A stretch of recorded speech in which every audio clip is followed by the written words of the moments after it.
Bonjour à tous, c'est Marc-Antoine. Aujourd'hui, dans cette nouvelle vidéo sur Blender, je vais vous présenter les nouveautés de Blender 2.68 qui vient de sortir, qui est sorti en juillet.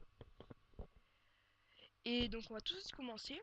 Donc déjà, rien que quand on ouvre Blender, dans Interaction et dans Présente, vous avez une nouvelle interface, c'est 3ds Max. Donc pour ceux qui ne savent pas ce que c'est une interface, c'est la façon dont Blender va présenter les touches, les raccourcis et la présentation. Donc Blender ça ressemble à ça. Maya il était déjà. Et donc la nouveauté c'est qu'il y a maintenant 3ds Max. On ne va pas s'en servir. Donc ensuite, là je vais encore vous montrer des nouveautés. C'est que maintenant on peut faire un rendu bah, à partir de cette palette. Voilà. Donc quel est l'avantage en fait? Tout simplement parce que vous pouvez faire un rendu de n'importe quelle vue sans bouger votre caméra. Et puis aussi vous pouvez faire votre rendu en voyant par exemple vos, vos traits jaunes qui entourent parce que vous voulez sélectionner.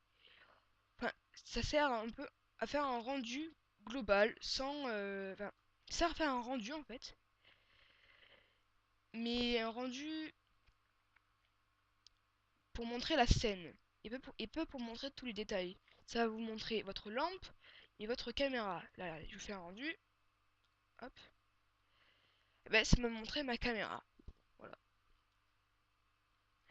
Donc ça c'est l'appareil aussi pour l'animation. Hein. Sauf que vu que je n'ai pas fait d'animation, ça ne sert à rien. Ensuite, une autre nouveauté, c'est render. Ce render, vous l'avez déjà vu sûrement dans Cycle Render, qui est ici, qui est beaucoup mieux amélioré bien sûr, mais bon. Ça sert à faire des rendus en temps réel.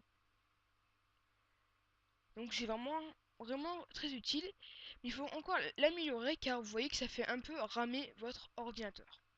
Donc ça, c'est une très bonne nouveauté, mais c'est à améliorer. Ensuite, on va passer en mode Edit. Et la très grosse nouveauté, c'est X miroir. Et ben oui, maintenant, vous pouvez faire un miroir à partir du mode Edit sans ajouter votre modifier miroir. Donc quel est le gros avantage de celui-là? Bah déjà, vous n'avez pas besoin à ajouter, à tout régler. Vous cochez justement juste comme ça. Et puis aussi, là je crée mon miroir de ça. Et puis là, si vous voulez enlever le miroir, et bien voilà, c'est tout simple. Et après vous pouvez le réactiver.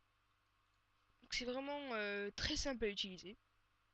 Donc ça c'est un très bon outil. Après vous avez aussi comme nouveauté euh,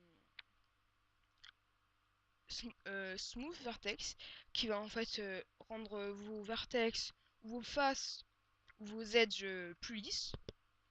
Noise qui je ne vois pas trop à quoi il sert. Slit Edge qui va faire bugger tout votre Blender. Enfin pour ça il faut. Enfin si j'appuie dessus ça va faire en fait bugger ou même faire des formes très bizarres comme ceci là. Et oui, vous faites vraiment des formes très bizarres. Vertex qui est vraiment très utile car vous allez voir. Là, vous voulez faire pivoter votre face en un rien de temps. Vertex. Hop là. Voilà. Il faut un peu l'améliorer car il est assez compliqué à utiliser quand même. Hein. Mais bon, très bon outil.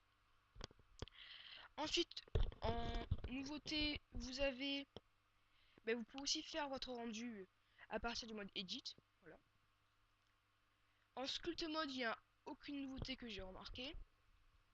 En Vertex Paint et Edge Paint non plus. Texture Paint non plus.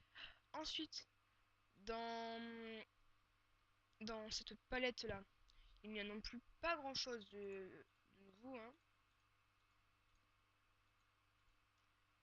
Vraiment pas beaucoup. Alors je crois que ce nouveau format pour les movies est nouveau, hein. Le X et le X vide. Je ne suis pas sûre, mais je crois qu'il est nouveau. Ensuite, vous avez aucun nouveau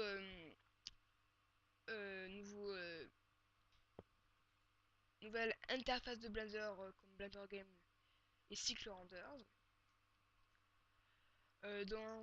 Dans le game logique, vous n'avez pas encore trop de nouveautés. Ça, c'est vraiment assez dommage qu'il ne l'améliore pas ce game logique car il est vraiment très performant, mais il touche pas trop. Et ni le scripting, hein. Ensuite, pour les movies, ça n'a pas encore bougé. Pour les scripting non plus. Le UV Etching n'a pas encore bougé, hein. Il y a peut-être en plus la possibilité d'exporter en autre format, je crois. Et il y a aussi cette nouveauté-là, Quick Edit, je ne sais pas à quoi ça sert. Donc ben, je crois que j'ai fait le tour des nouveautés de Blender. Ah oui, j'ai fait le tour. Donc je vous remercie d'avoir regardé ma vidéo. Et j'espère qu'elle vous a plu et qu'elle vous a appris un peu les nouveautés de Blender. Et donc à les apprendre. Et donc ben, j'espère que dans la prochaine vidéo, je vous ferai un tutoriel sur Blender avec cette nouvelle version.